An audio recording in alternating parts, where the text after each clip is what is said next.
Echo and HarperAudio present The Matter of Black Lives, writing from The New Yorker, edited by Jelani Cobb and David Remnick. Read by Zadie Jackson, Adjoa Andoh, January LaVoy, Maggie-Meg Reed, Jane Copland, and Kaleo Griffith.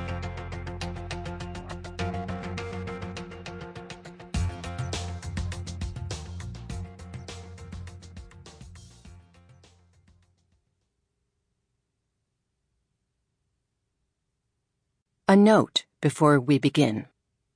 Don't forget to download the accompanying enhancement PDF from your audiobook provider, or go directly to www.harpercollins.com/audio/matter-of-black-lives.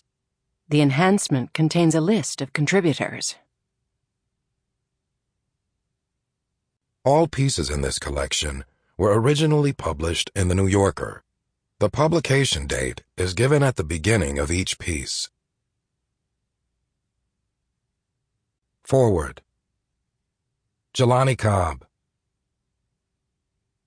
In 1962, subscribers to The New Yorker leafed through the pages of the new November 17th issue and, amid the cartoons and the bountiful holiday season ads, they came upon a long, blistering piece of writing by James Baldwin, Letter from a Region in My Mind.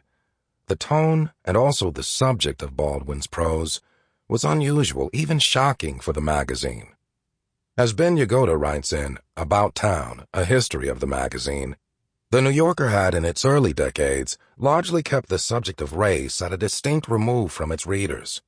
In doing this, it was similar to most other mainstream publications.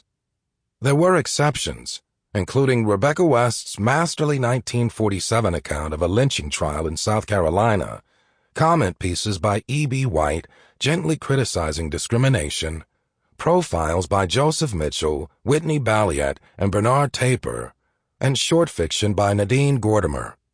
But, as Yagoda writes, between the New Yorker's founding in 1925 and the beginning of the Second World War, even the cartoons and the advertisements all too often depicted Black Americans in the most stereotypical terms, as servants, Pullman porters, and comic figures.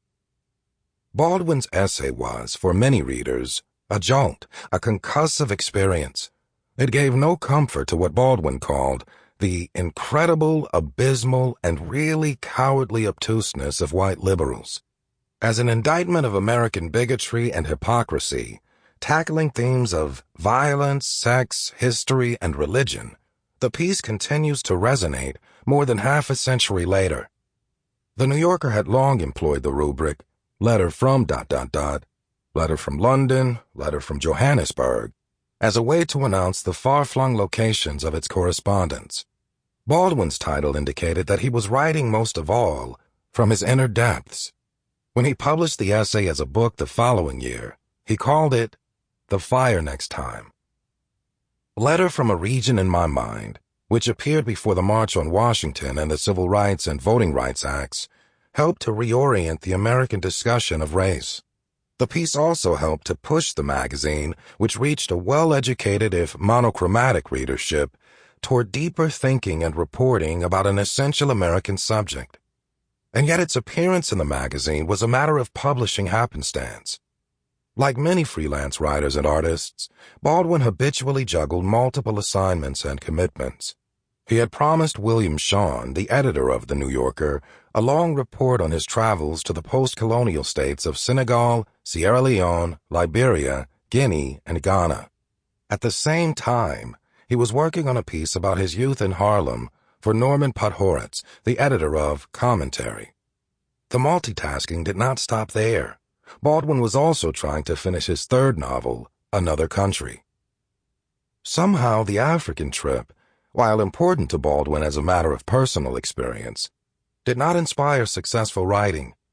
As his biographer David Leeming notes, Baldwin formed some tentative impressions of situations and of people whom he met there, but nothing seemed to cohere on the page. He was particularly reluctant to make any presumptions of kinship or shared experiences between Africans and Black Americans.